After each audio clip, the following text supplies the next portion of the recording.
দেখছি 4 দিনের মধ্যে আমরা কলকাতা হোল করে নেব। 1947-এর পর 1965 পরপর দুবার ভারতকে আক্রমণের দুঃসাহস দেখিয়েছে পাকিস্তান। যোগ্য জবাব পেয়েছিল তারা। 1971 সালে 13 দিনের মধ্যে পাকিস্তানকে পরাজিত করেছিল ভারতীয় সেনা। 1999 সালে কার্গিলে ফের একবার পাকিস্তানকে ভারত বুঝিয়ে দিয়েছিল সেনার শৌর্য বীর্য কাকে বলে। ক্যান্সারে নেই আর ভয়, NCRI হবে এর জয়। আপনাদের ভরসা নেতাজি সুভাষচন্দ্র বোস ক্যান্সার হসপিটাল। আর যে বাংলাদেশের জন্মদাতা ভারত, সেই বাংলাদেশ কিনা আজ ভারতকে চোখ রাঙাচ্ছে। আমরা রাওয়ার 5000 সদস্য, এই 5000 সদস্যের মধ্যে অর্ধেকই নবীন, 2500 আমরা যুদ্ধের মাঠে যেতে পারি।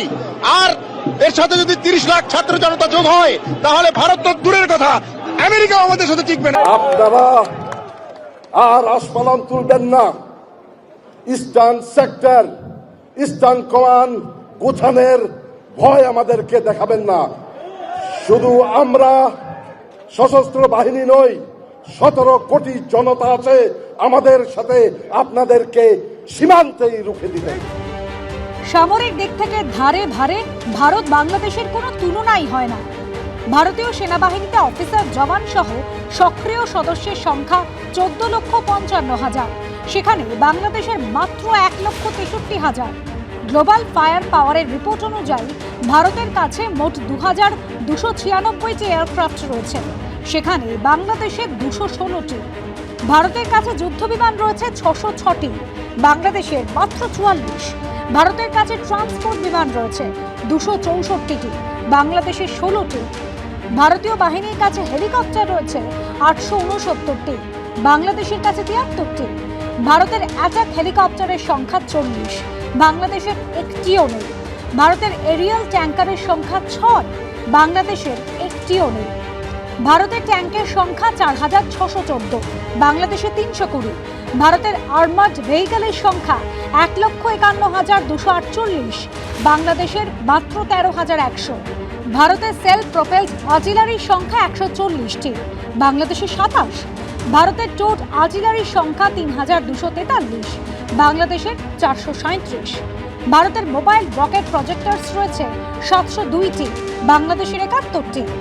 ভারতীয় নৌবাহিনীর ফ্লিটের সংখ্যা 294, বাংলাদেশের 117। ভারতের বিমানবাহী যুদ্ধজাহাজ রয়েছে 2টি, বাংলাদেশের একটিও নেই। ভারতের পারমাণবিক সাবমেরিন রয়েছে 2টি, বাংলাদেশের একটিও নেই।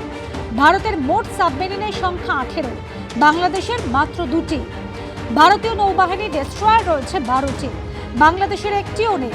ভারতীয় নৌবাহিনীতে ফ্রিগেটের সংখ্যা 12, বাংলাদেশের 7। ভারতীয় নৌবাহিনীতে করভেটের সংখ্যা 18, বাংলাদেশের 6।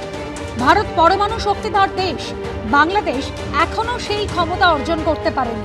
সুইডেনের বিশেষজ্ঞ সংস্থা স্টকহোম ইন্টারন্যাশনাল পিস রিসার্চ ইনস্টিটিউটের রিপোর্ট অনুযায়ী 2024 সালের জানুয়ারি মাসের হিসেবে ভারতের হাতে 172টি পরমাণু অস্ত্র রয়েছে। স্বাভাবিকভাবেই বাংলাদেশের ঝুলি শূন্য, অর্থাৎ ক্ষমতা নেই জেনে বুঝেও শুধুমাত্র আকাশ ছোঁয়া মূল্যবৃদ্ধি, হিন্দু নিপীড়নের জেরে গোটা বিশ্বের সমালোচিত হওয়া, দেশে আইন শৃঙ্খলা পরিস্থিতির অবনতি, রুগ্ন অর্থ ব্যবস্থা, ধুঁকতে থাকা শিল্প, এসব থেকে সাধারণ বাংলাদেশি নাগরিকদের নজর ঘোরাতে কি এই যুদ্ধ জিগির তোলার চেষ্টা করছে ইউনুসপন্থীদের একাংশ? সৌজন্যবোধ, কৃতজ্ঞতাবোধ এটা থাকা দরকার। 71-এর যুদ্ধে যেই সহযোগিতা পেয়ে স্বাধীন হয়েছিল সেটাকে তো ভুলে দিলে হবে না। আজকে যদি সেটাকে অস্বীকার করা হয় তাহলে নিজের পরিবারকেই অস্বীকার করা হয়। আজকে যেটা হয়ে যাচ্ছে সেটা মানবিক দৃষ্টি হতে পারে না। 1971 সালে 16 ডিসেম্বর দিনটিকে প্রতি বছর বিজয় দিবস হিসেবে পালন করে ভারত। এবার 53তম বছরে পা দিল বিজয় দিবস। অন্যান্য বছর 3-4 দিন ধরেই অনুষ্ঠান হলেও এবার শুধু 16 তারিখেই বিজয় দিবস পালন অনুষ্ঠান হবে।